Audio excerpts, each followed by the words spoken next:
My beloved associates in the work of the Lord, as you know, there are 2 vacancies in the Council of the 12 Apostles. When Russell Nelson and Dallin Oaks were announced to be members of the Quorum of the 12 Apostles, Russell M. Nelson and Dallin H. Oaks, I thought, we have just sustained future presidents of the church. That was a feeling I had because I knew the depth of Russell M. Nelson. Now I understand fully that the call to the holy apostleship is one of witness to the world of the divinity of the Lord Jesus, the Christ. As a minister of the gospel, he understood that he would go where anybody chose to send him. His assignment was to open the doors for the gospel of Jesus Christ in Europe and in Eastern Europe. And he was in and out and working with government leaders at the highest level. And he had such great faith and believes in the power of heaven and prayer that, to be candid with you, many of the things that he was able to do were heaven directed. When President Nelson came to the presidency, I think everyone wondered, well, what's he going to be like? What are his characteristics? I could have told them then it would be characterized by love. As the Lord's prophet to the world, President Nelson brings the love of God to all of God's children everywhere he goes. One of the striking things about traveling with President Nelson, watching him, is how he can speak to the one and to the 99 at the same time. If you're keeping the commandments of God, Pero si tú guardas los mandamientos de Dios, you will feel joy every day of your life. He wants the people to be joyful. He wants the church to be a blessing. And he himself is happy, and he conveyed that stop after stop.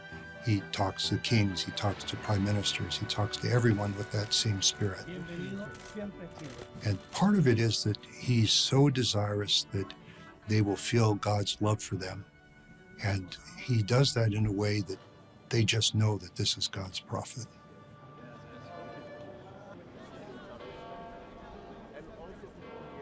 When we were in Rome for the dedication of the new temple, we had the opportunity to have an audience with Pope Francis. I was fortunate to be his junior companion. The shaking of hands between President Nelson and the Pope, there was almost immediate sense of brotherhood. When we locked arms, as I locked arms with President Nelson, not as black and white, not as Church of Jesus Christ Latter-day Saints, or Baptists, good to see you again, but as children of God who are about loving everybody whom we have the occasion to minister to. For me, an example of how President Nelson relates on such a deep, personal basis was in Samoa. The plane landed, and the distance from the airport to the residence of the head of state was 17 miles, and there was a fairly large crowd as the cars came out of the airport. What we didn't expect is that people would line the street for those 17 miles. What was remarkable for me is that President Nelson leaned out the window and he waved to every single one of them. Russell Nelson loves people, and so every picture that you see, he's reaching out to the people. He's reaching out to the little children. He's holding little children in his arms. He loves people. He likes little people, and he likes old people. And that makes it possible for him to be a prophet to all of the people. And as a people, we need to be looking and acting like true followers of Jesus Christ. It's real, it's deep, it's genuine, it's authentic. We were with a father who had recently lost his wife, and the children and the father were there in their deep grief, but also in their deep faith. President Nelson embraced them, told them of God's love for them, and they knew that, they felt that, it strengthened them. She'll be cheering for you from the other side. She'll be close to you. I have been affected by this remarkable quality of genuine love for me. He sees me as a fellow apostle.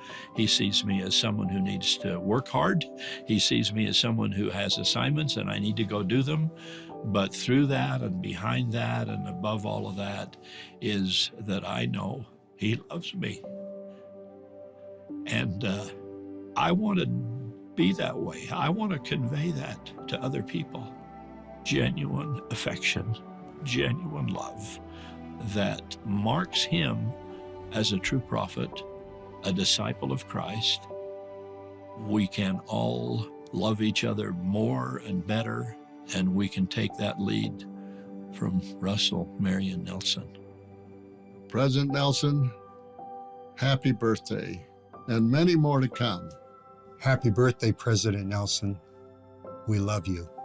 From all the people you met while traveling with Elder and Sister Holland, and from the bottom of my own personal heart, happy, happy birthday. May you have many, many more.